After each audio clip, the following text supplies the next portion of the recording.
नमस्कार, एक बार फिर से स्वागत है आप सभी प्यारे बच्चों का आपके अपने आरसीसी के इस ऑनलाइन डिजिटल प्लेटफॉर्म पर। प्यारे बच्चों, आज के इस साइंस के दौरान हम लोग बात करेंगे क्लास 10th की साइंस को लेकर।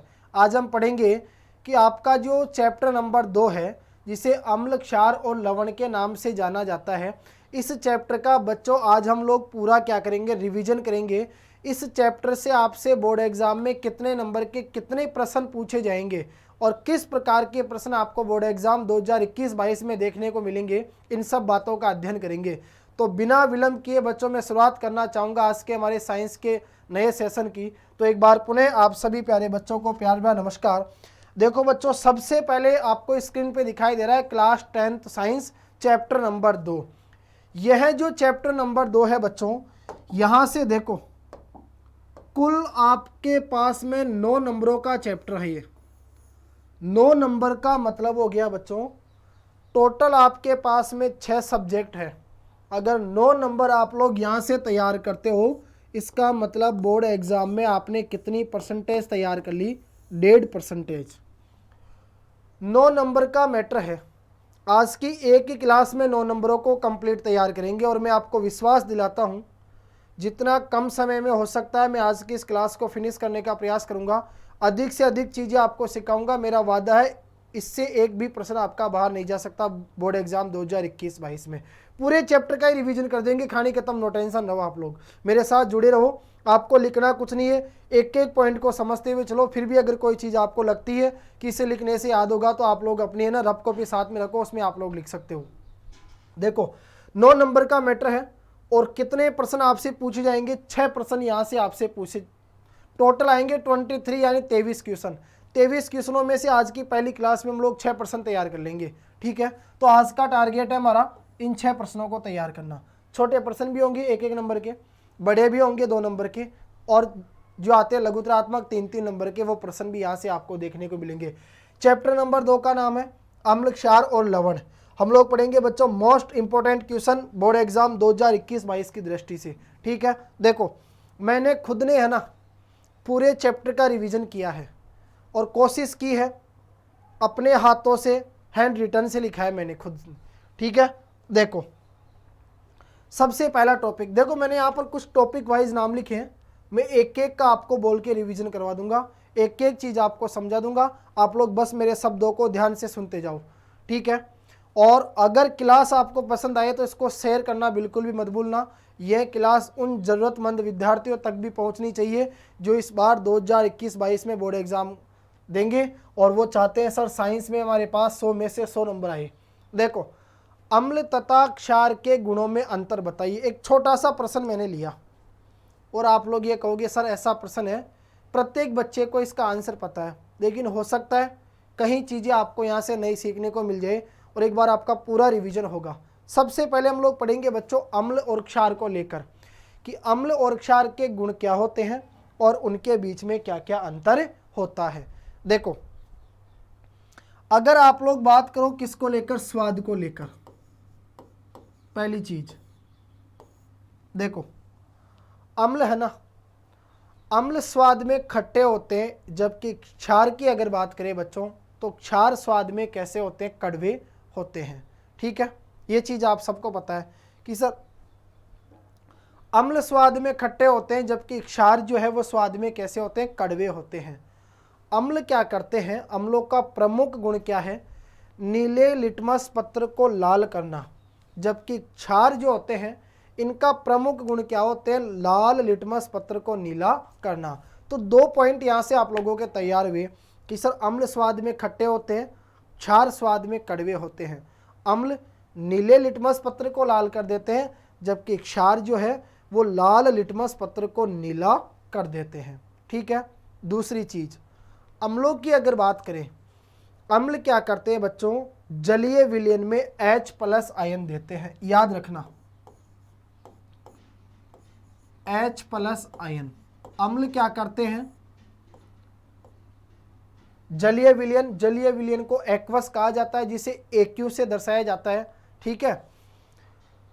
तो अम्ल क्या करते हैं, जलीय विलयन में H+ आयन देते हैं, जबकि क्षार की अगर बात करें तो क्षार जो है वो बच्चों वो जलीय विलयन में OH माइनस आयन देते हैं। ठीक है, H प्लस आयन को हाइड्रोजन आयन के नाम से जाना जाता है, जबकि OH माइनस आयन को हाइड्रोक्सिल आयन के नाम से जाना जाता है। ठीक है, तो ये हमारा एक छोटा सा टॉपिक तैयार हुआ, अम्ल एवं क्षार के गुणों में प्रमुख अंतर। ठीक है, इसके बाद देखो हमारे पास बात आती है किसको लेकर, पीएच स्केल को लेकर। यहां देखो कोशिश करूंगा डिटेल से कितनी जानकारी आपको समझा सकूं।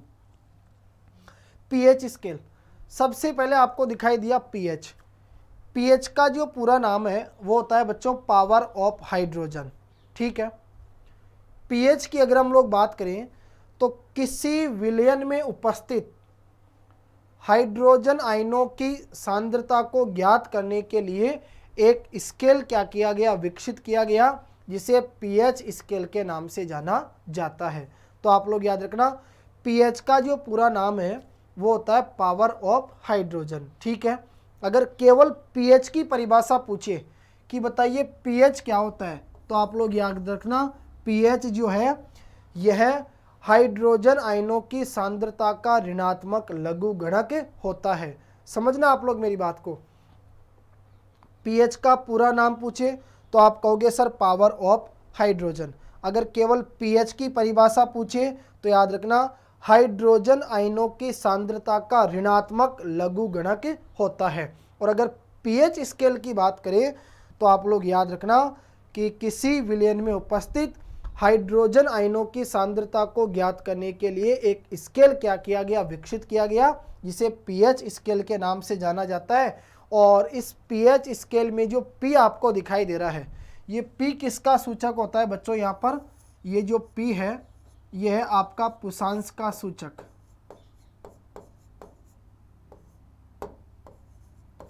यह आपका पुषांश का सूचक है।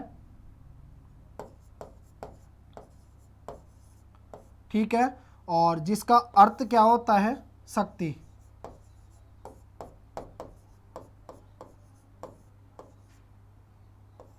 ठीक है, ये चीजें आप लोग याद रखना। अब देखो पीएच स्केल का आविष्कार किसने किया था। पीएच स्केल का आविष्कार किया था बच्चों सोरेनसन नामक वैज्ञानिक ने। ठीक है, यह प्रश्न भी अगर आपसे पूछा जाए तो आप लोग बता सकते हैं कि सर पीएच स्केल का आविष्कार किया था सोरेनसन नामक वैज्ञानिक ने किया था। और पीएच में जो पी है वह पुषांश का सूचक होता है, जिसका अर्थ क्या होता है, शक्ति होती है। ठीक है, इसी प्रकार आगे देखो पीएच स्केल की अगर हम लोग बात करें तो पीएच स्केल के माध्यम से 0 से लेकर 14 तक की पीएच को क्या किया जा सकता है, ज्ञात किया जा सकता है। देखो थोड़ा सा यहाँ पर आप लोग एक चीज़ पे गौर करना, जैसे मान के चलिए सबसे पहले हम क्या बनाएंगे बच्चों, एक पीएच स्केल का निर्माण करेंगे। ठीक है,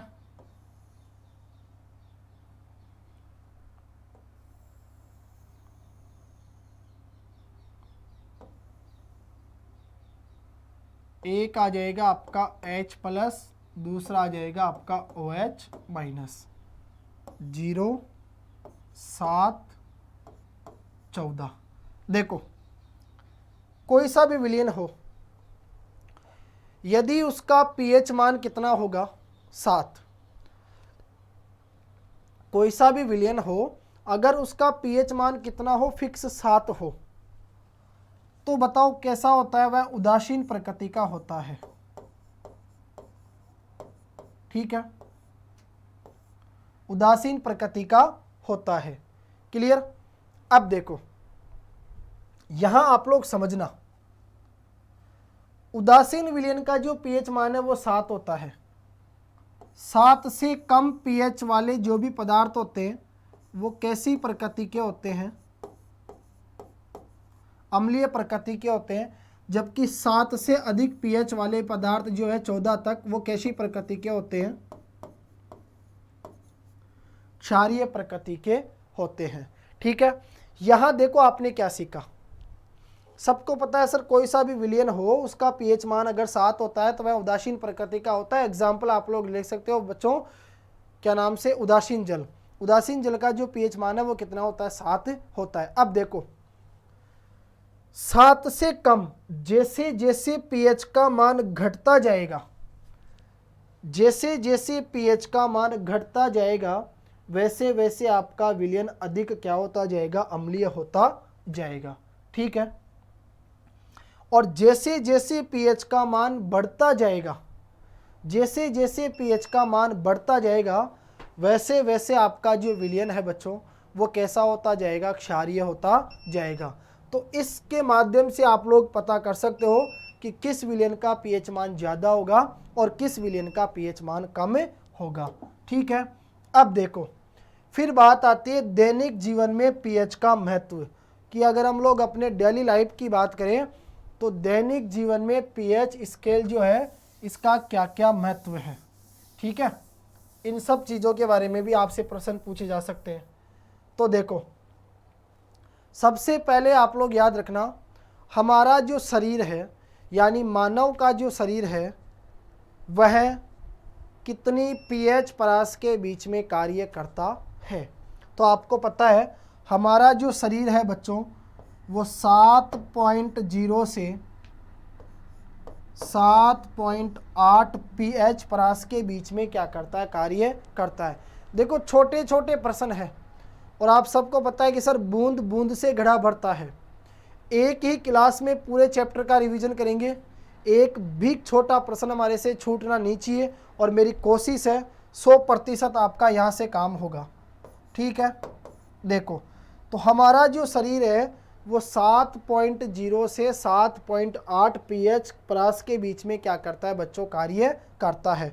अब बात आती है यहाँ पर वर्षा के जल के पीएच मान की। ठीक है।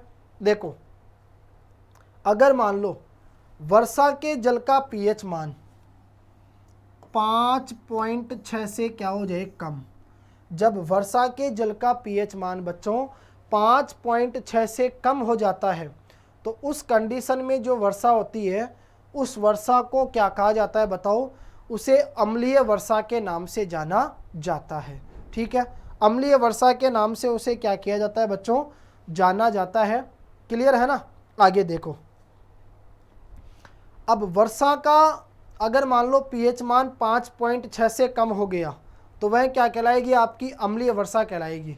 ठीक है। अम्लीय वर्षा से क्या होता है, जब अम्लीय वर्षा होती है तो उसका जो जल है जब वह नदी के जल में प्रवाहित हो जाता है तो उससे नदी के जल का जो पीएच मान है वो क्या हो जाता है बच्चों, घट जाता है। इस कारण उन नदियों के अंदर जो जलीय जीव रहते हैं उनका जीवन यापन करना क्या बढ़ जाता है, कठिन बन जाता है। ठीक है। तो ये बात आती है हमारे पास में अम्लीय वर्षा को लेकर। इसके बाद देखो, फिर आगे हम लोग बात करते हैं कि मिट्टी अधिक अम्लीय हो तो हम लोग क्या करें। देखो, आप सबको पता है मिट्टी जब अम्लीय ज़्यादा हो जाती है तो उसकी अम्लता को कम करने के लिए उसके अंदर क्या मिलाया जाता है, इस चीज़ के बारे में डिस्कस बच्चों इससे पहले कुछ दिनों पहले, लगभग 20 दिनों पहले मैंने एक क्लास डाली थी मॉडल पेपर के नाम से। साइंस के एक मॉडल पेपर की शुरुआत की थी जिसमें हमने स्टार्टिंग के 30 प्रश्नों की चर्चा करी थी।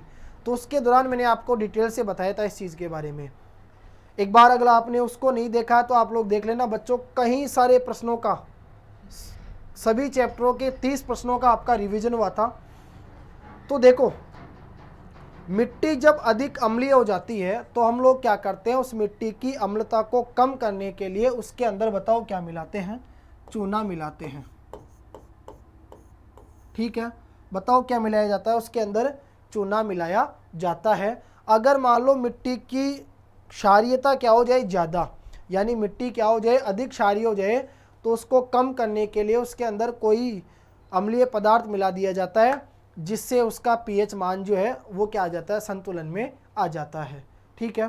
तो एक प्रश्न आप लोग ये भी याद रखना कि अगर मिट्टी अधिक अम्लीय हो तो उसकी अम्लता को कम करने के लिए उसमें चूना मिलाया जाता है, और अगर मिट्टी अधिक क्षारीय हो तो उसकी क्षारीयता को कम करने के लिए उसमें कोई भी अम्लीय पदार्थ मिलाया जाता है। ठीक है। अब देखो, हमारे पेट के अंदर एक भाग होता है जिसे उदर के नाम से जाना जाता है। ठीक है, यह उदर कहाँ पाया जाता है? हमारे पेट के अंदर पाया जाता है। ठीक है, अब देखो हमारा जो उदर है, उदर एक अम्ल उत्पन्न करता है, एक अम्ल का स्त्राव करता है, और जिस अम्ल का स्त्राव करता है उसे क्या कहा जाता है? HCl के नाम से जाना जाता है, यानी हाइड्रोक्लोरिक अम्ल उसे कहा जाता है। तो आप लोग याद रखना बच्चों, हमारा जो उदर है वह एक अम्ल उत्पन्न करता है जिसे हाइड्रोक्लोरिक अम्ल के नाम से जाना जाता है।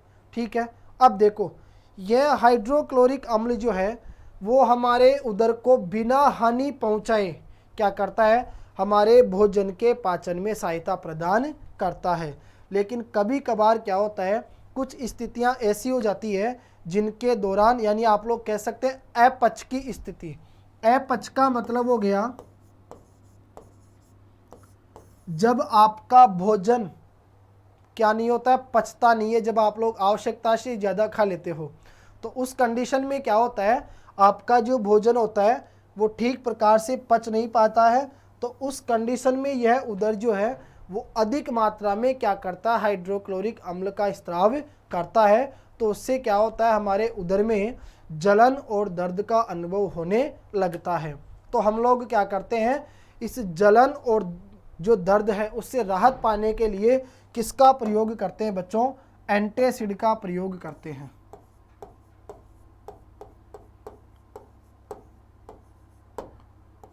बताओ एंटासिड का क्या किया जाता है? प्रयोग किया जाता है। ठीक है, तो आप लोग याद रखना कि हमारे पेट का एक भाग है उदर। उदर कौन से अम्ल का स्त्राव करता है? HCl यानी हाइड्रोक्लोरिक अम्ल का स्त्राव करता है। यह हमारे उदर को बिना हानि पहुंचाए भोजन के पाचन में क्या करता है? सहायता प्रदान करता है। अपच की स्थिति में जब भोजन नहीं पच पाता है तो उस कंडीशन में हमारे उदर से अधिक मात्रा में HCl अम्ल का क्या होता है? स्त्राव होता है। ठीक है, तो जिससे हमारे उदर में जलन और दर्द का अनुभव होने लगता है। तो इससे राहत पाने के लिए हम लोग क्या करते हैं बच्चों? एंटासिड का उपयोग करते हैं। अब जैसे मैंने लिखा कि एंटासिड जैसे क्षारक का उपयोग किया जाता है, तो अगर इसका आप लोग एग्जाम्पल देखना चाहो ना, तो इसका आप लोग एग्जाम्पल ले सकते हैं बच्चों, जैसे milk of magnesia. Milk of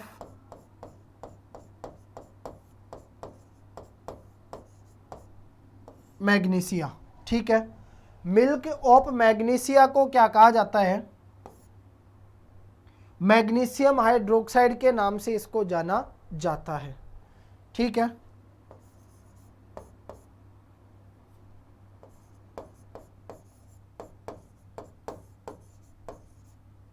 magnesium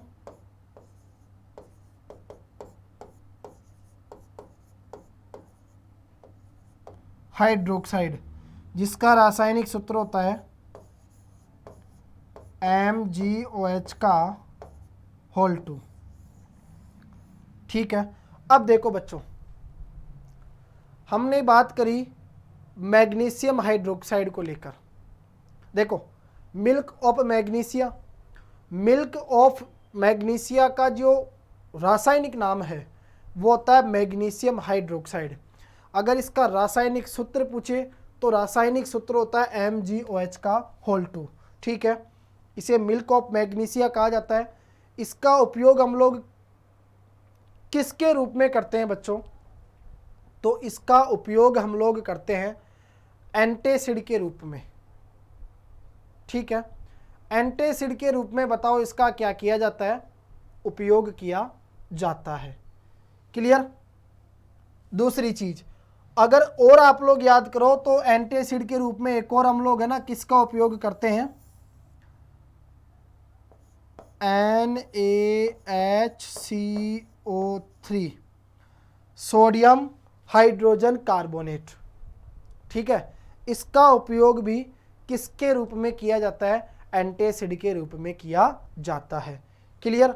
याद रखना मिल्क ऑफ मैग्नीशिया जो है वो क्या होता है बच्चों? आपका दुर्बल क्षारक होता है। अब कई बार आपके मन में प्रश्न आता है कि सर प्रबल अम्ल क्या होता है, प्रबल क्षार क्या होता है, दुर्बल अम्ल क्या होता है, दुर्बल क्षार क्या होता है, इन सब चीज़ों का अध्ययन करेंगे आज हम लोग। इनके एग्जाम्पल सब चीज़ें पढ़ेंगे, पूरे चैप्टर का रिवीजन करेंगे, इससे बाहर एक भी प्रश्न नहीं जाएगा इस चैप्टर में। 9 नंबर आज आपके तैयार होने चाहिए। आगे चलो, इसके बाद बढ़ते हैं बच्चों हमारे मुख के पीएच का मान। देखो आपको पता है बच्चों, जब हमारे मुख का पीएच मान 5.5 से क्या हो जाता है, कम हो जाता है, तो इससे हमारे जो दांत होते हैं ना, उन दांतों का क्षय होना क्या हो जाता है, प्रारंभ हो जाता है। याद रखना आप लोग, जब हमारे मुख का पीएच मान 5.5 से कम हो जाता है तो उस कंडीशन में क्या होता है बच्चों, हमारे जो दांत होते हैं उन दांतों का क्षय होना क्या हो जाता है, प्रारंभ हो जाता है। देखो एक नाम आता है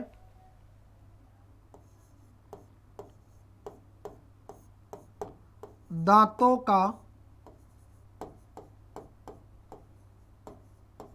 इनेमल, ठीक है, बताओ क्या नाम है बच्चों, दांतों का इनेमल। देखो दांतों का जो इनेमल है यह आप लोग याद रखना हमारे शरीर का क्या होता है, सबसे कठोर पदार्थ होता है। और दांतों का इनेमल जो है वो किससे मिलकर बनता है बच्चों, आप लोग याद रखना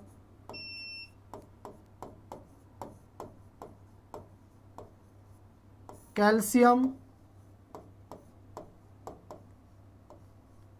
फॉस्फेट से मिलकर बनता है, ठीक है। तो यहाँ से आपको याद रखना है, जब हमारे मुख का पीएच मान 5.5 से कम हो जाता है तो उससे क्या होता है, दांतों का क्षय होना प्रारंभ हो जाता है। दांतों का इनेमल, इसे दंत वल्क के नाम से भी जाना जाता है। बताओ किस नाम से जाना जाता है बच्चों, दंत वल्क के नाम से भी जाना जाता है। और हमारे दांतों का जो इनेमल है वो हमारे शरीर का सबसे कठोर पदार्थ होता है। और यह किससे मिलकर बना होता है, बताओ, कैल्शियम फॉस्फेट से मिलकर बना होता है, ठीक है। अगला पॉइंट आता है आपका विरंजक चूर्ण, बेकिंग सोडा, धोनेका सोडा, और एक और हम लोग पढ़ेंगे यहाँ पर पीओपी। ये 4 चीज़ों का हम लोग डिटेल से अध्ययन करेंगे। और मैं 100% यकीन के साथ कह सकता हूँ यहाँ से आपको बोर्ड एग्जाम में प्रश्न देखने को जरूर मिलेगा। तो एक एक चीज़ का अध्ययन करें। सबसे पहले बात करेंगे बच्चों किसको लेकर, विरंजक चूर्ण को लेकर। देखो ज़्यादा समय तो लूँगा नहीं और सीधा सीधा बताने का आपको प्रयास करूँगा।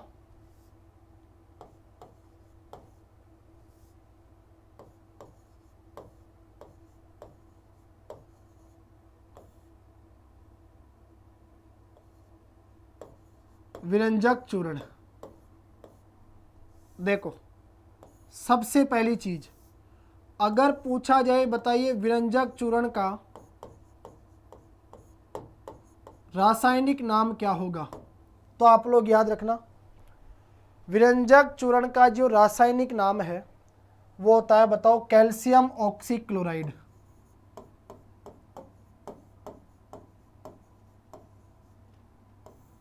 कैल्शियम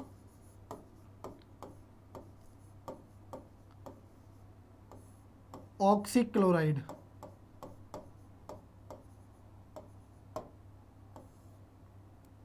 ठीक है। इन सब चीज़ों का आप लोग याद रखना। विरंजक चूर्ण, विरंजक चूर्ण का रासायनिक नाम क्या होता है बच्चों, कैल्शियम ऑक्सीक्लोराइड। अब कैल्शियम ऑक्सीक्लोराइड रासायनिक नाम हो गया तो आपसे पूछा जा सकता है इसका रासायनिक सूत्र। रासायनिक सूत्र आपका बन जाएगा CaOCl2, कैल्शियम ऑक्सीक्लोराइड CaOCl2, ठीक है। CaOCl2 क्या हो गया, कैल्शियम ऑक्सीक्लोराइड। विरंजक चूर्ण को शुष्क बुझा हुआ चूना भी कहा जाता है। इसे और क्या कहा जाता है बच्चों, शुष्क बुझा हुआ चूना भी कहा जाता है। तो 3 प्रश्न तो आपको ये तैयार हो गए। दूसरी बात, अब प्रश्न बनता है कि अगर विरंजक चूर्ण का निर्माण करना हो तो बताओ इसका निर्माण हम लोग किस प्रकार से कर सकते हैं। तो याद रखना, कैल्शियम हाइड्रोक्साइड होता है CaOH का होल 2। अगर इस कैल्शियम हाइड्रोक्साइड की क्रिया आप लोग किसके साथ करवा दोगे बच्चों, अगर इसकी क्रिया करवा दोगे क्लोरीन गैस के साथ में, तो जब कैल्शियम हाइड्रोक्साइड की क्रिया किसके साथ करवाई जाती है बच्चों, इस क्लोरीन गैस के साथ करवाई जाती है, तो हमें उत्पाद के रूप में बताओ क्या प्राप्त होता है, विरंजक चूर्ण प्राप्त होता है। ठीक है, याद रखना आप लोग, क्या याद रखोगे कि अगर calcium hydroxide CaOH2, calcium hydroxide की क्रिया किसके साथ करवाई जाए, इस क्लोरीन गैस के साथ करवाई जाए, तो हमें उत्पाद के रूप में बच्चों क्या प्राप्त हो जाता है, विरंजक चूर्ण हमें प्राप्त हो जाता है। देखो कैसे, तो यहाँ से बन जाएगा आपका CaCl2 प्लस H2O, जल क्या हो जाएगा आपका बाहर निकल जाएगा। देखो Ca आपका ऐसे कैसे आ गया, OH का होल 2 है, इसका मतलब ऑक्सीजन भी 2 है, हाइड्रोजन भी 2 है, तो एक ऑक्सीजन आपकी यहाँ काम में आ गई, एक उधर आपकी जल में मिल गई, और Cl2 आपका जुड़ी गया, यहाँ से H2 आपकी क्या होगी बाहर निकल गई। तो देखो विरंजक चूर्ण, विरंजक चूर्ण का रासायनिक नाम होता है कैल्शियम ऑक्सीक्लोराइड, रासायनिक सूत्र होता है CaOCl2। ठीक है, इसे शुष्क बुझा हुआ चूना के नाम से भी जाना जाता है। और कैल्शियम हाइड्रोक्साइड की क्रिया जब कौन सी गैस के साथ की जाती है बच्चों, इस क्लोरीन गैस के साथ की जाती है, तो हमें उत्पाद के रूप में बताओ क्या प्राप्त हो जाता है, विरंजक चूर्ण प्राप्त हो जाता है। ठीक है, अब बात आती है इस विरंजक चूर्ण के उपयोग को लेकर। ध्यान रखना, उपयोग अगर आपसे पूछे तो विरंजक चूर्ण का उपयोग एक तो किया जाता है बच्चों वस्त्र उद्योग में, एक तो किया जाता है वस्त्र उद्योग में, एक किया जाता है लकड़ी की फैक्ट्रियों में। ठीक है, एक तो वस्त्र उद्योग में किया जाता है, एक किया जाता है लकड़ी की फैक्ट्रियों में, और क्या नाम से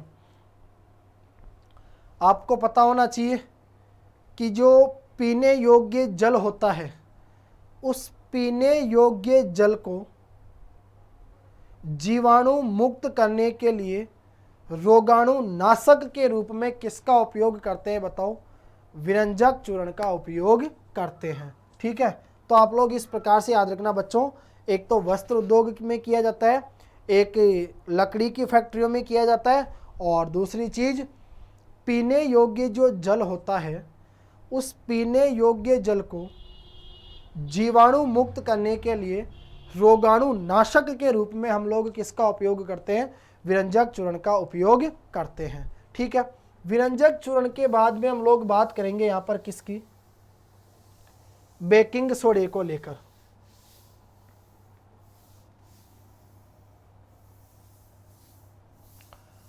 बताओ क्या आएगा, देखो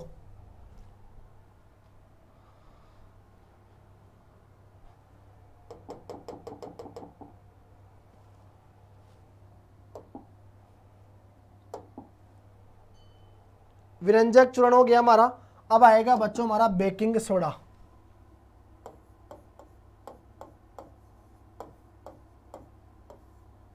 बेकिंग सोडा, देखो सबसे पहले वही चीज आती है कि सर बेकिंग सोडे का रासायनिक नाम क्या होगा, रासायनिक नाम होगा इसका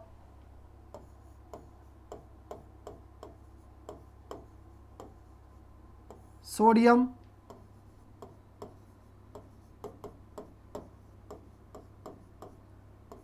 हाइड्रोजन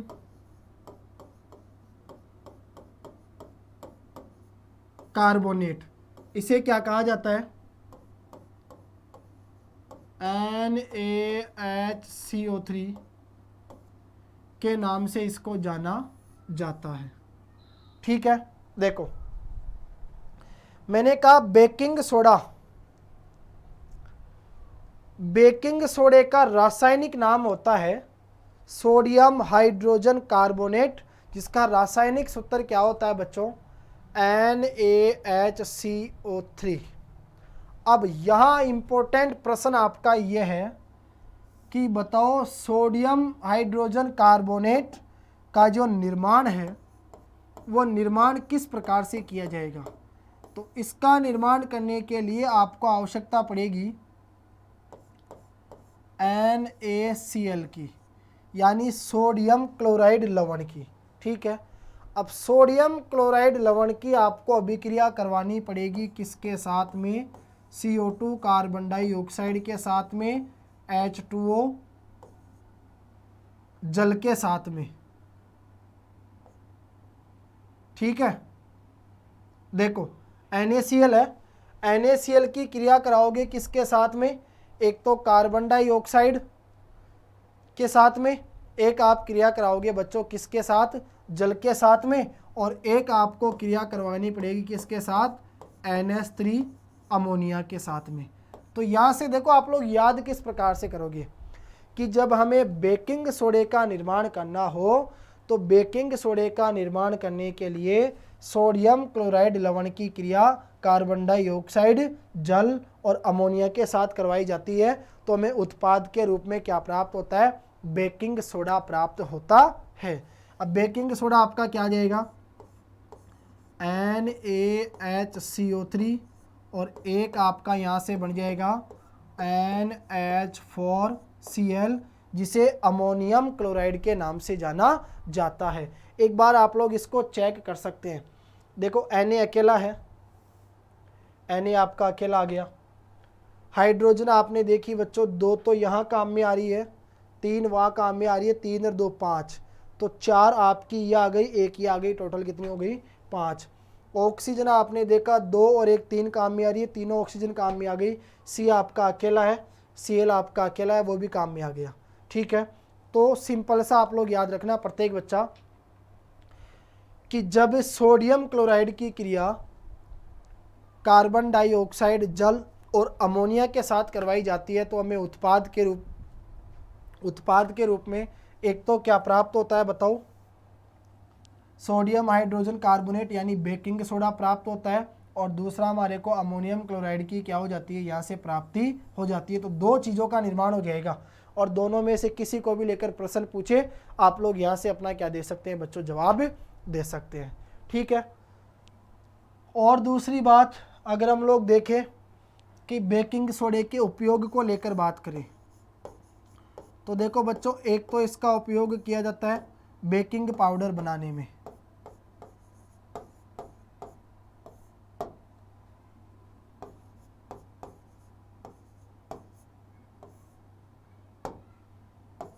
याद रखना बेकिंग पाउडर बनाने में किसका प्रयोग किया जाता है, सोडियम हाइड्रोजन कार्बोनेट का प्रयोग किया जाता है।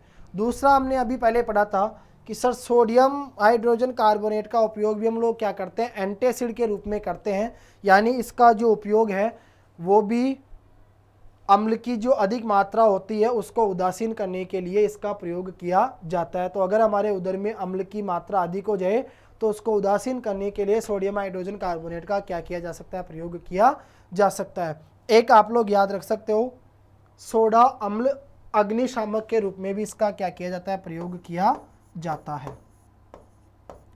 सोडा अम्ल अग्निशामक,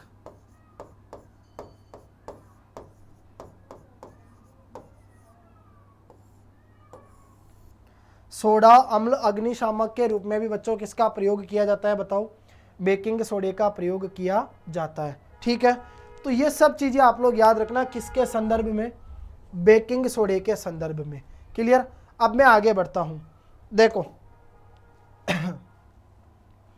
विरंजक चूर्ण आपका कंप्लीट हो गया, ठीक है, बेकिंग सोडा भी आपका कंप्लीट हो गया। अब हम बात करेंगे यहां पर किसको लेकर, धोने के सोडे को लेकर। देखो तो अगर धोनेके सोडे की बात करें, धोनेके सोडे का जो बच्चों रासायनिक नाम होता है वह होता है सोडियम कार्बोनेट। देखो हमने लिखा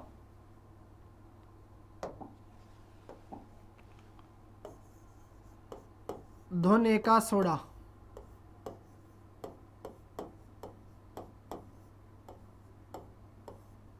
ठीक है।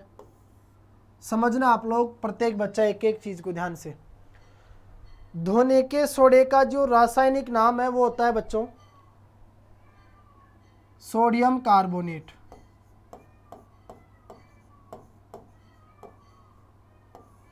सोडियम कार्बोनेट, ठीक है।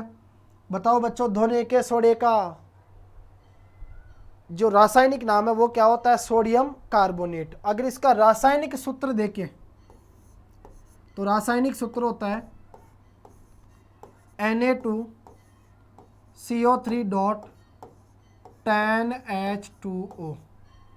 Na2CO3.10H2O ये क्या होता है बताओ? इसका रासायनिक सूत्र होता है। यहाँ जल के अणुओं की है ना जो संख्या दिखाई दे रही है 10, यह जल के अणुओं की क्या कहलाती है? निश्चित संख्या कहलाती है। तो यह किसका एग्जाम्पल है? यह आता है आपके क्रिस्टल जल का एग्जाम्पल। क्रिस्टल जल।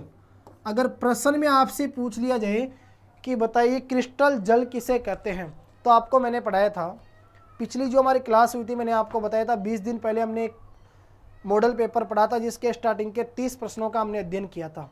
तो उसके दौरान भी मैंने आपको सिखाया था कि किसी लवण के इकाई सूत्र को लिखने के लिए उसके साथ जल के अणुओं की जो निश्चित संख्या जुड़ी होती है, किसी लवण के इकाई सूत्र को लिखने के लिए उसके साथ जल के अणुओं की जो निश्चित संख्या जुड़ी हुई होती है उसे क्रिस्टल जल के नाम से जाना जाता है।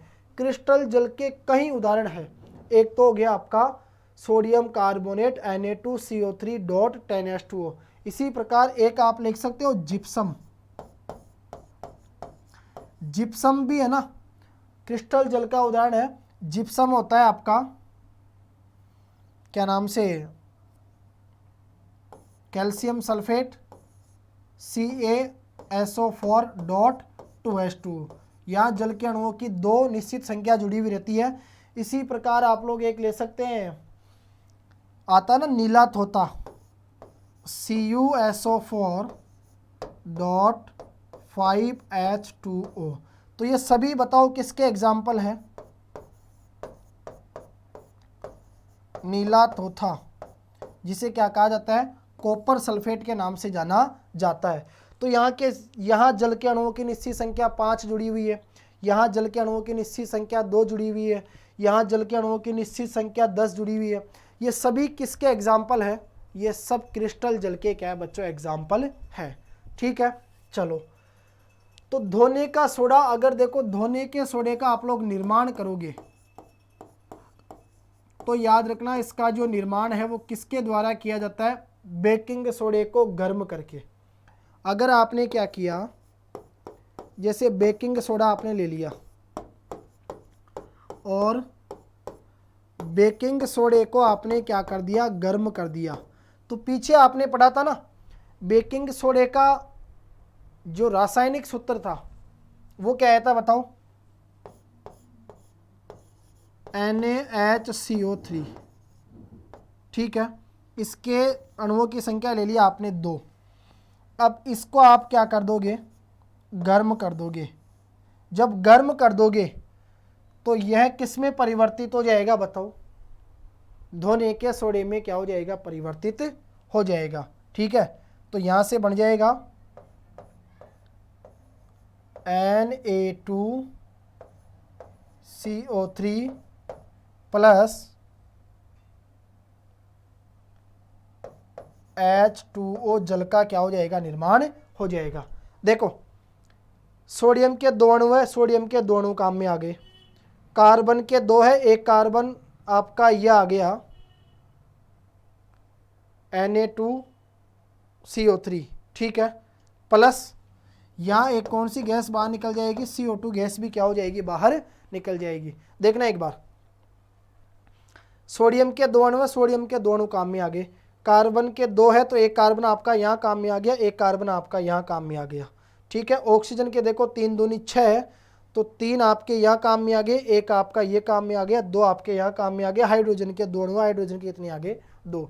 तो यहाँ आपने देखो क्या पढ़ा, जब सोडियम हाइड्रोजन कार्बोनेट को हम लोग क्या करते हैं बच्चों, गर्म करते हैं। सोडियम हाइड्रोजन कार्बोनेट के कितने अणु ले लो, 2, और उनको आप लोग क्या कर दो, गर्म कर दो। जब गर्म करोगे तो इसका क्या हो जाएगा, अपघटन हो जाएगा। अपघटन हो जाएगा तो ये 2 या 2 से अधिक यौगिकों में क्या हो जाएगा बच्चों, टूट जाएगा, ठीक है, यहाँ से, ठीक है। तो एक तो आपसे किसका निर्माण हो जाएगा, यहाँ पर Na2CO3 यानी सोडियम कार्बोनेट का निर्माण हो जाएगा, जल आपका बाहर निकल जाएगा, और कार्बन डाइऑक्साइड जो CO2 गैस है वो क्या हो जाएगी, यहाँ पर आपकी मुक्त हो जाएगी। क्लियर। तो ये हो गया आपका धोने का सोडा। अगर मान लो इसके उपयोग को लेकर आप लोग बात करो तो इसका उपयोग किया जाता है जैसे कांच,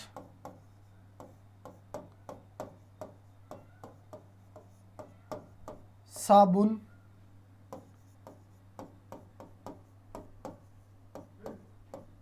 और कागज उद्योगों में। कांच, साबुन और जो कागज के उद्योग होते हैं इन सब में किसका उपयोग किया जाता है, धोने के सोडे का उपयोग किया जाता है। धोने के सोडे का उपयोग हम लोग घरों में साफ सफाई के लिए भी करते हैं, और दूसरी चीज़ जल की स्थायी कठोरता को दूर करने के लिए भी धोने के सोडे का क्या किया जाता है, उपयोग किया जाता है। तो याद रखना, धोने के सोडे का रासायनिक नाम हो गया सोडियम कार्बोनेट, रासायनिक सूत्र हो गया Na2CO3.10H2O, ठीक है। क्रिस्टल जल हमने पढ़ लिया।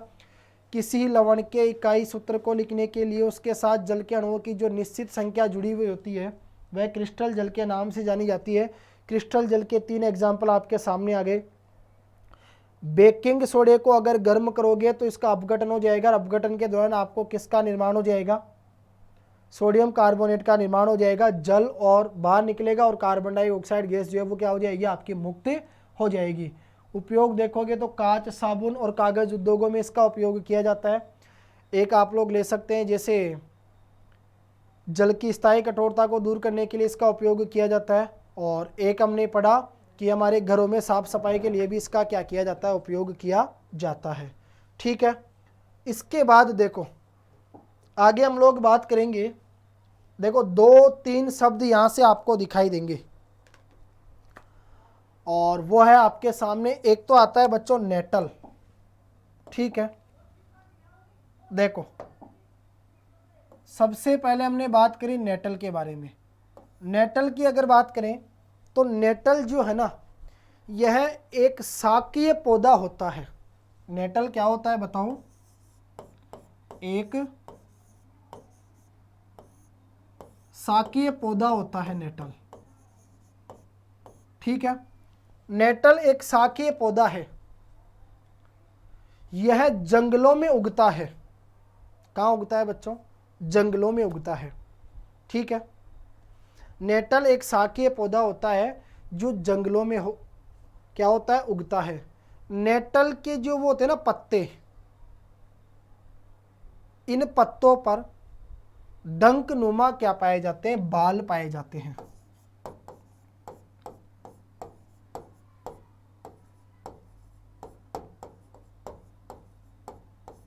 डंक नुमा बाल पाए जाते हैं। देखो नेटल एक शाकीय पौधा होता है जो जंगलों में उगता है।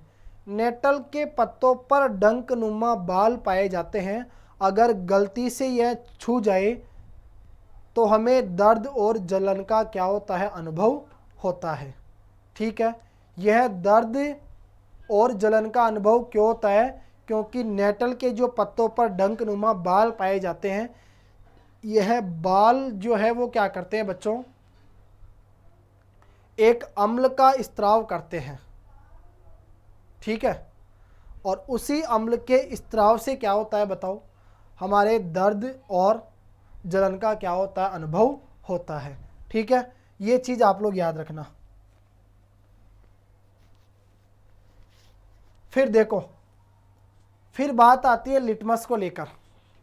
लिटमस क्या होता है, सुनो ध्यान से। लिटमस की अगर हम लोग बात करें तो लिटमस क्या होता है, एक प्राकृतिक सूचक होता है।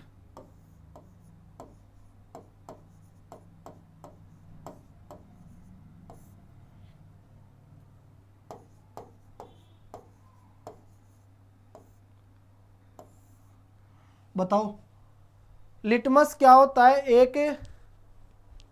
लिटमस एक प्राकृतिक सूचक होता है। ठीक है, दूसरी चीज, लिटमस एक प्राकृतिक सूचक होता है जो थेलोफाइटा समूह के लिचेन या लाइकेन पौधे से क्या किया जाता है, प्राप्त किया जाता है। तो याद रखना, लिटमस एक प्राकृतिक सूचक होता है जिसे थेलोफाइटा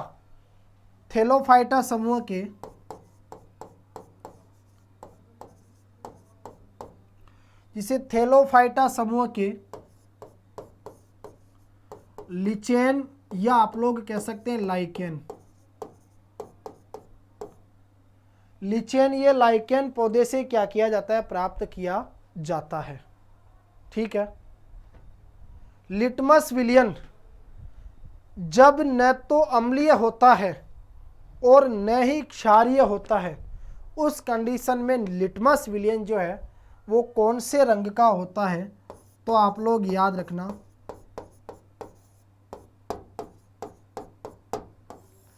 बैंगनी रंग का होता है। देखो, लिटमस एक प्राकृतिक सूचक होता है, ठीक है, जिसे थेलोफाइटा समूह के लिचेन या लाइकेन पौधे से क्या किया जाता है, प्राप्त किया जाता है। जब यह न तो अम्लीय होता है और न ही क्षारीय होता है, तो उस स्थिति में इसका जो रंग है वो कैसा होता है, बैंगनी होता है। ठीक है, अगर बात करें गंधीय सूचक की, तो देखो, जब गंधीय सूचक की हम लोग बात करते हैं तो आप लोग याद रखना बच्चों, ऐसे पदार्थ होते हैं, ठीक है, या आप लोग याद रख सकते हो जैसे क्या नाम से, ऐसे पदार्थ जो अम्लीय या क्षारकीय माध्यम में अपनी गंध में क्या कर लेते हैं, परिवर्तन कर लेते हैं। ठीक है, उन्हें गंधीय सूचक के नाम से जाना जाता है। तो यहाँ से दो प्रश्न आपसे पूछे जा सकते हैं। अगर परिभाषा पूछे तो आप लोग याद रखना, गंधीय सूचक ऐसे पदार्थ होते हैं, गंधीय सूचक ऐसे पदार्थ होते हैं जो अम्लीय या क्षारकीय माध्यम में अपनी गंध में क्या कर लेते हैं, परिवर्तन कर लेते हैं। अगर मान लो गंधीय सूचक के आपसे एग्जाम्पल पूछे तो आप लोग कह सकते हो बारीक कटा हुआ प्याज, और एक एग्जाम्पल आप लोग बता सकते हैं बच्चों, लौंग का तेल। बारीक कटा हुआ प्याज और जो लौंग का तेल है, ये यहाँ पर किसके एग्जाम्पल है, आपके गंधीय सूचक के एग्जाम्पल। ठीक है, अब बात आती है किसको लेकर, पीओपी को लेकर। देखो, पीओपी याद रखना, पीओपी का पूरा नाम होता है प्लास्टर ऑफ पेरिस। इसे क्या कहा जाता है, प्लास्टर ऑफ पेरिस के नाम से जाना जाता है। प्लास्टर ऑफ पेरिस का जो रासायनिक नाम है वह होता है कैल्शियम सल्फेट का अर्धहाइड्रेट।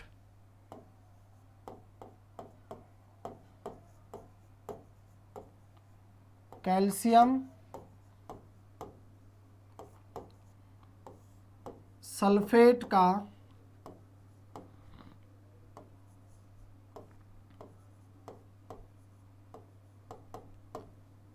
अर्धहाइड्रेट। ठीक है, कैल्शियम सल्फेट का अर्धहाइड्रेट किसका रासायनिक नाम है, प्लास्टर ऑफ पेरिस का रासायनिक नाम है। अगर इसका रासायनिक सूत्र देखें तो वो होता है CaSO4 डॉट 1/2 H2O। ठीक है, आपने पढ़ा था अभी जिप्सम। देखो, जिप्सम का रासायनिक सूत्र था CaSO4.2H2O। ठीक है।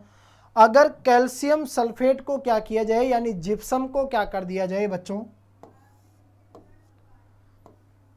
जिप्सम को अगर 373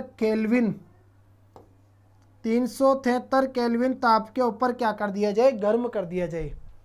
जब जिप्सम को 373 केल्विन ताप के ऊपर गर्म किया जाता है तो यह क्या करता है, अपने जल के अणुओं का त्याग करके कैल्शियम सल्फेट के अर्धहाइड्रेट यानी पीओपी प्लास्टर ऑफ पेरिस का क्या कर देता है, निर्माण कर देता है। तो यहाँ से आपके पास में बन जाता है CaSO4.1/2H2O प्लस 1/2H2O।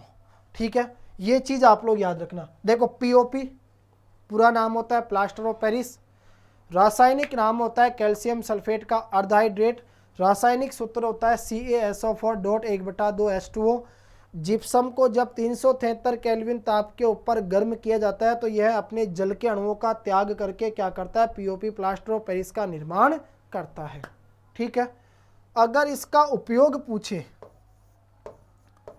तो आप सबको पता है कि इसका जो उपयोग है वो टूटी हुई हड्डियों को सही जगह स्थिर करने के लिए किया जाता है, खिलौने बनाने में भी इसका प्रयोग किया जाता है, और सजावट के सामान बनाने में भी हम लोग क्या करते हैं, इसका प्रयोग करते हैं, और किसी सतह को चिकना करने के लिए भी इसका क्या किया जाता है, प्रयोग किया जाता है। ठीक है, तो ये सब चीज़ें आप लोग इसके संदर्भ में याद रखना। अब आता है एक इम्पोर्टेंट अभिक्रिया है, एक रिएक्शन है कि क्लोर क्षार प्रक्रिया के नाम से किसे जाना जाता है। अब हम लोग पढ़ेंगे किसके बारे में बच्चों, क्लोर क्षार अभिक्रिया के बारे में। देखो अच्छा क्वेश्चन है और इम्पोर्टेंट क्वेश्चन है, हो सकता है आपको एग्जाम में देखने को जरूर मिले।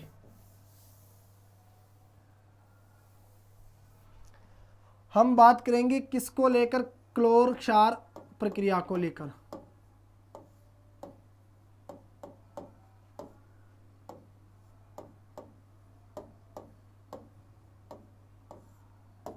देखो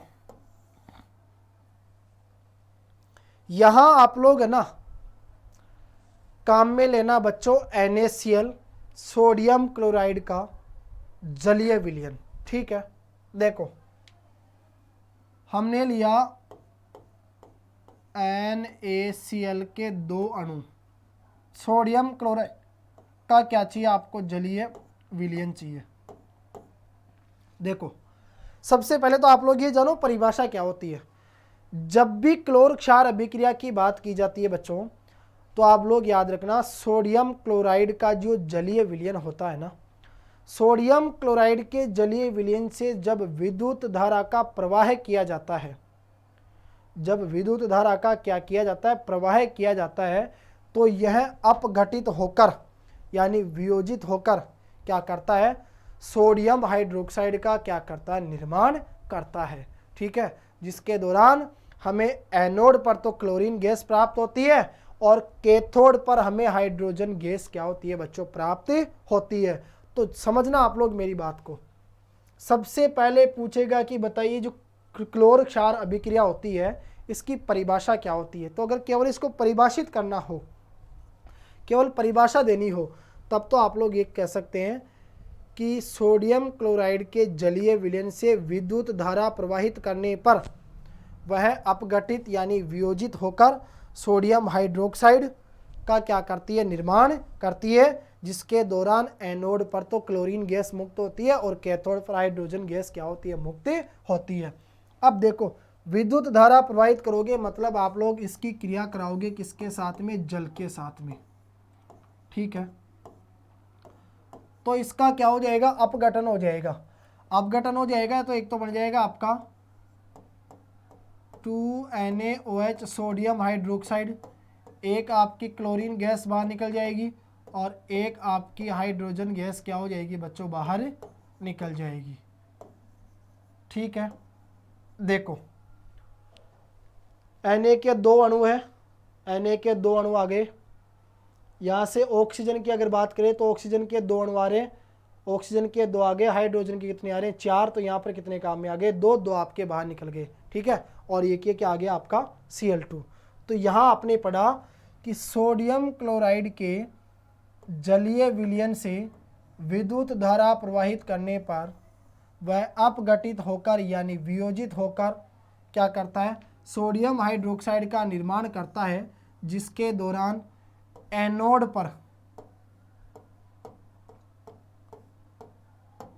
पर कौन सी गैस मुक्त होती है? क्लोरीन गैस मुक्त होती है। जबकि कैथोड पर कौन सी गैस मुक्त होती है बच्चों? तो याद रखना, कैथोड पर हाइड्रोजन गैस क्या होती है? मुक्त होती है।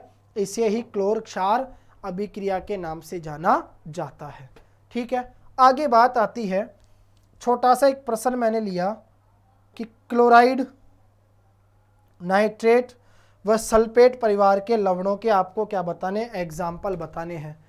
अगर मान लो बात करें किसकी, यहाँ हम लोग बात करेंगे बच्चों सबसे पहले क्लोराइड परिवार को लेकर।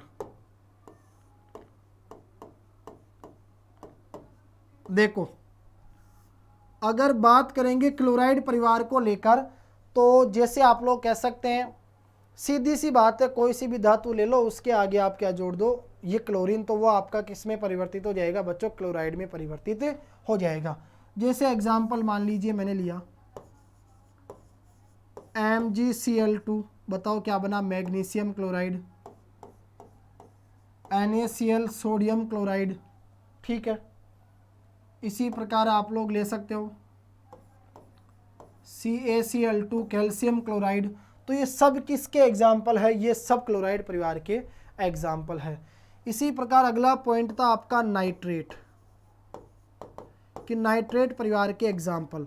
अब सीधी सी बात है, नाइट्रेट का जो सूत्र है वो होता है NO3। अब मैंने कहा KNO3, तो ये बन जाएगा आपका पोटेशियम नाइट्रेट।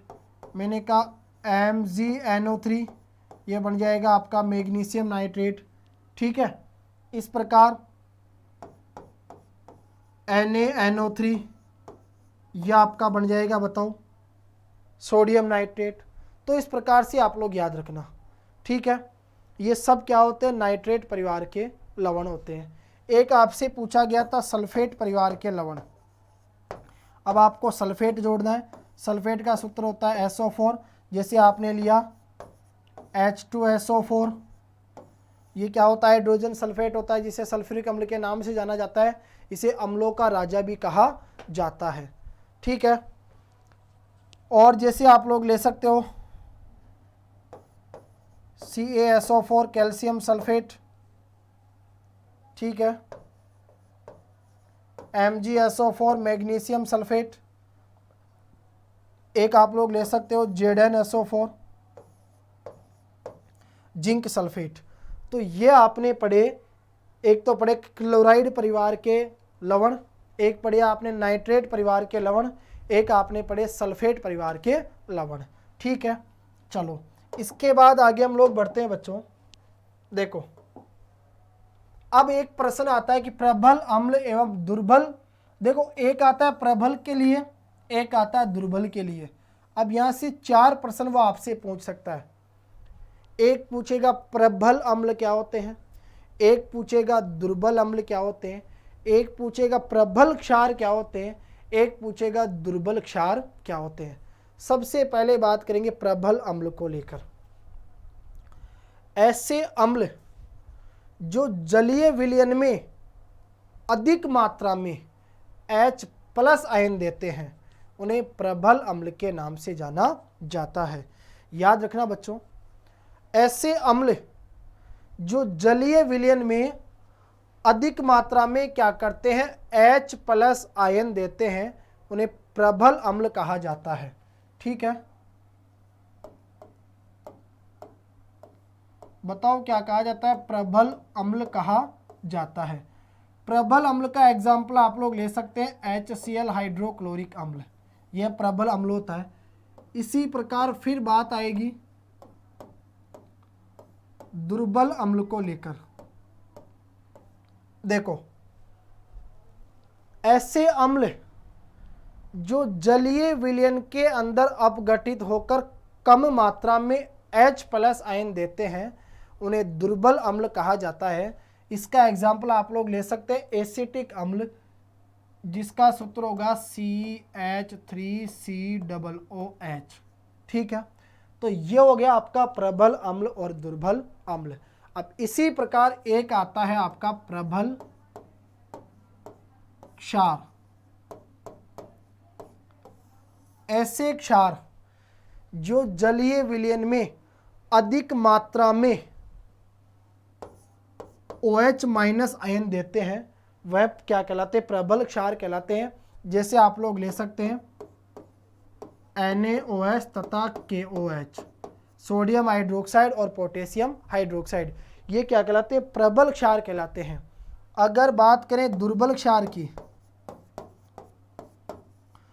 तो ऐसे क्षार जो जलीय विलयन में कम मात्रा में OH- आयन देते हैं उन्हें क्या कहा जाता है? दुर्बल क्षार कहा जाता है। जैसे आप लोग कह सकते हैं NH4OH, अमोनियम हाइड्रोक्साइड, ये क्या होता है? एक दुर्बल क्षार होता है। ठीक है, तो इस प्रकार से आप लोग इन चीज़ों का ध्यान रखना। अब बात आती है कि प्राकृतिक स्रोत से प्राप्त अम्ल, प्राकृतिक स्रोतों से हमारे को कौन कौन से अम्लों की क्या होती है? प्राप्ति होती है।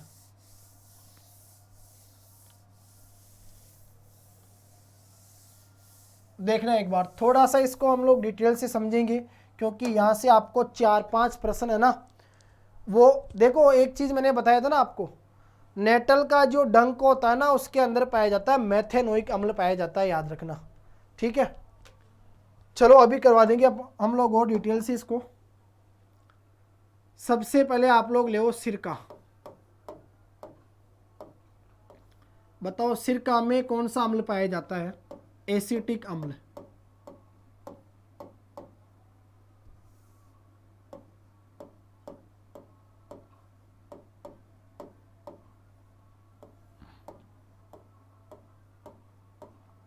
सबसे पहला प्रश्न, सिरका क्या होता है? एक प्राकृतिक स्रोत है। सिरके में कौन सा अम्ल पाया जाता है? बताओ, एसिटिक अम्ल पाया जाता है। ठीक है, सिरके में एसिटिक अम्ल पाया जाता है। इसी प्रकार आप लोग ले सकते हो संतरा, चाहे संतरा ले लो या आप ले लो नींबू। संतरा या नींबू में कौन सा अम्ल पाया जाता है? याद रखना, सिट्रिक अम्ल पाया जाता है। सिरके में एसिटिक अम्ल पाया जाता है। संतरा हो या नींबू, इनमें कौन सा अम्ल पाया जाता है? सिट्रिक अम्ल पाया जाता है। इसी प्रकार जैसे एक हो गया आपका क्या नाम से, एक हो गया टमाटर। बताओ टमाटर में कौन सा अम्ल पाया जाता है? ऑक्जेलिक अम्ल।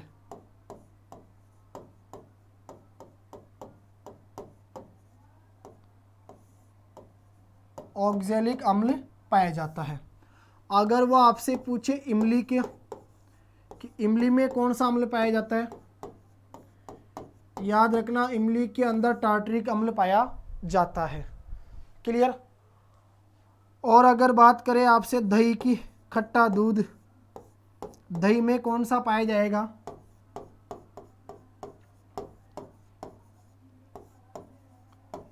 लैक्टिक अम्ल पाया जाएगा। अगर वो आपसे पूछे कि बताओ चींटी का डंक, चींटी का डंक ये आप लोग ले सकते हैं नेटल का डंक। तो देखो चींटी का डंक या नेटल का जो डंक होता है उनमें कौन सा अम्ल पाया जाता है?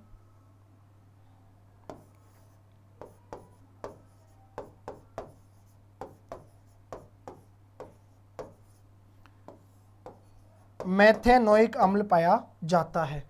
तो आपने देखा यहाँ से आपके कितने प्रश्न तैयार हो गए। सिरका अगर बात करें, देखो ये सब ना प्राकृतिक स्रोत होते हैं और इनमें पाए जाने वाले प्रमुख अम्ल कौन कौन से हैं? सिरके में पाया जाता है आपका एसिटिक अम्ल, संतरा या नींबू इनमें पाया जाता है सिट्रिक अम्ल, टमाटर में पाया जाता है ऑक्जेलिक अम्ल, इमली में पाया जाता है आपका टार्टरिक अम्ल, और क्या नाम से दही की बात करें तो दही में पाया जाता है आपका लैक्टिक अम्ल, चींटी का डंक हो या नेटल का डंक इनमें पाया जाता है आपका मेथेनोइक अम्ल। ठीक है, ये सब चीज़ें आप लोग याद रखना। इसके बाद अगला प्रश्न आपसे पूछा जा सकता है, देखो एक क्वेश्चन है धात्विक ऑक्साइड की प्रकृति को लेकर। मैं आपको बताना चाहूँगा, आप लोग याद रखना बच्चों, धात्विक ऑक्साइड की जो प्रकृति है वो क्षारीय होती है। धात्विक ऑक्साइड की जो प्रकृति है वो कैसी होती है? क्षारीय होती है। धात्विक ऑक्साइड की प्रकृति क्षारीय क्यों होती है? क्योंकि यह अम्ल से क्रिया करके लवण और जल का क्या करता है? निर्माण करता है। याद रखना आप लोग, धात्विक ऑक्साइड, मान लो आपने क्या ले लिया, CuO कॉपर ऑक्साइड, इसकी क्रिया करवाई आपने किसके साथ? मान के चलो अम्ल के साथ, आपने लिया HCl हाइड्रोक्लोरिक अम्ल।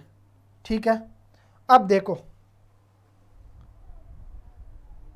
मैंने कहा धात्विक ऑक्साइड की प्रकृति, धात्विक ऑक्साइड यानी धातु जब ऑक्सीजन के साथ क्रिया करती है तो धातु ऑक्साइड का क्या होता है बच्चों? निर्माण होता है।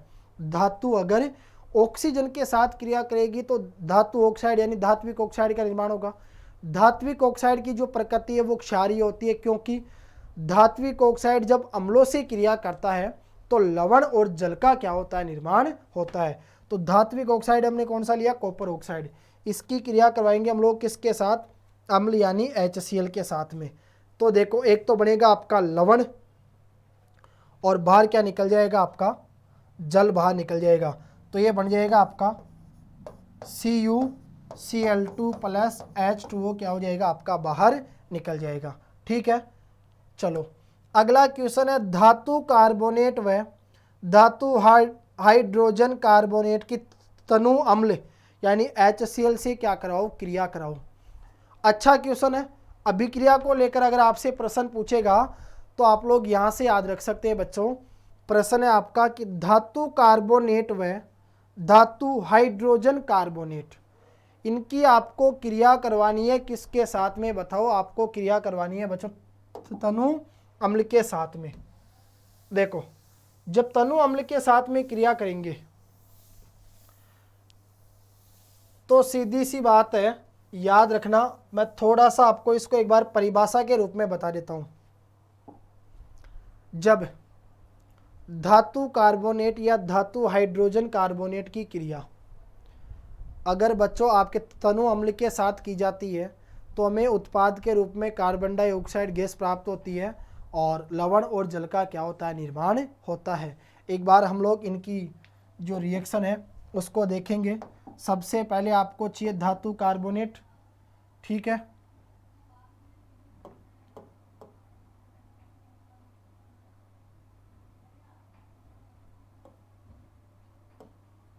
Na2CO3, यह आपका धातु कार्बोनेट हो गया।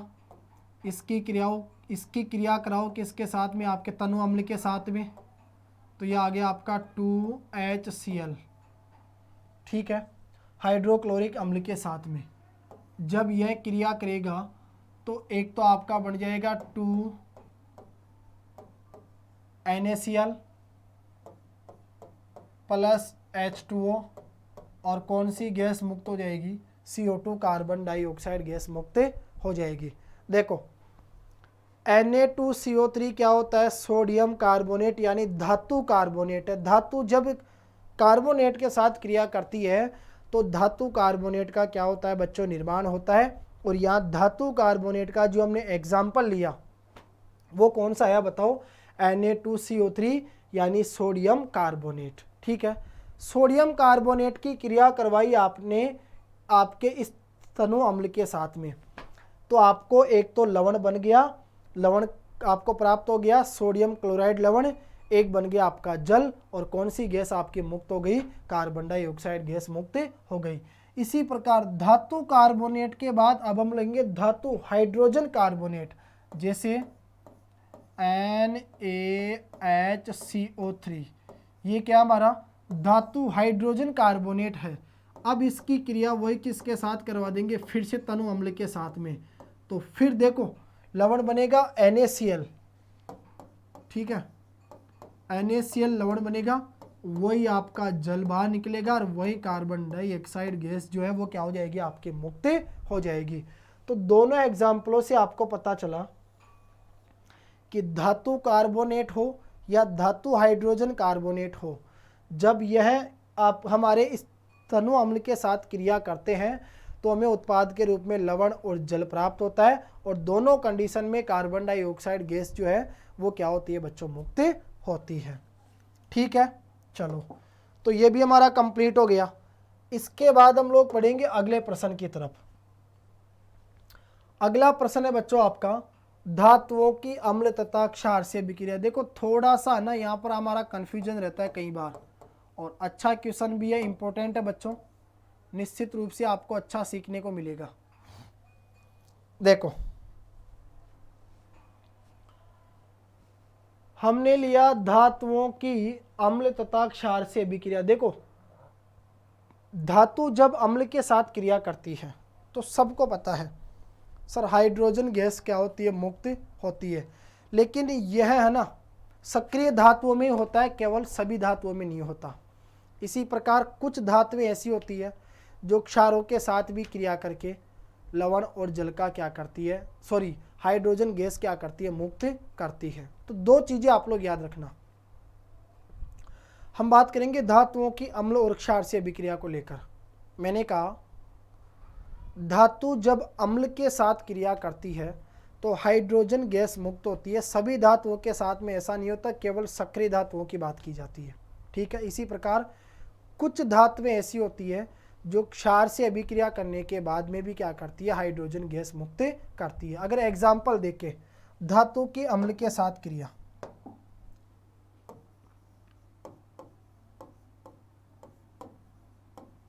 धातु की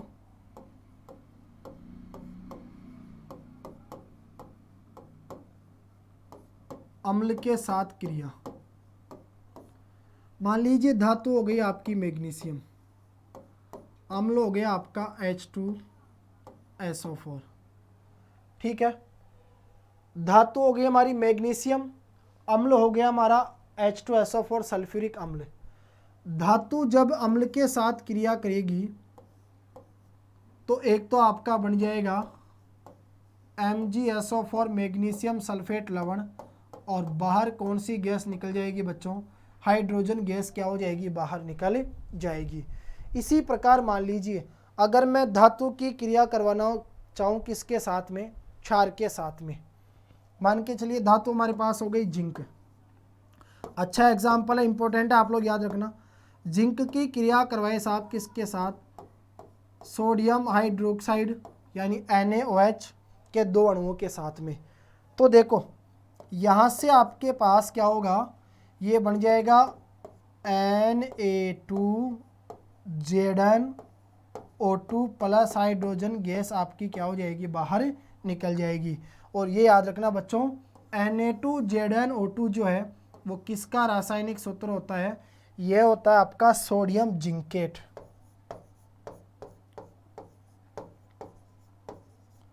सोडियम जिंकेट। ठीक है बच्चों, याद रखना आप लोग।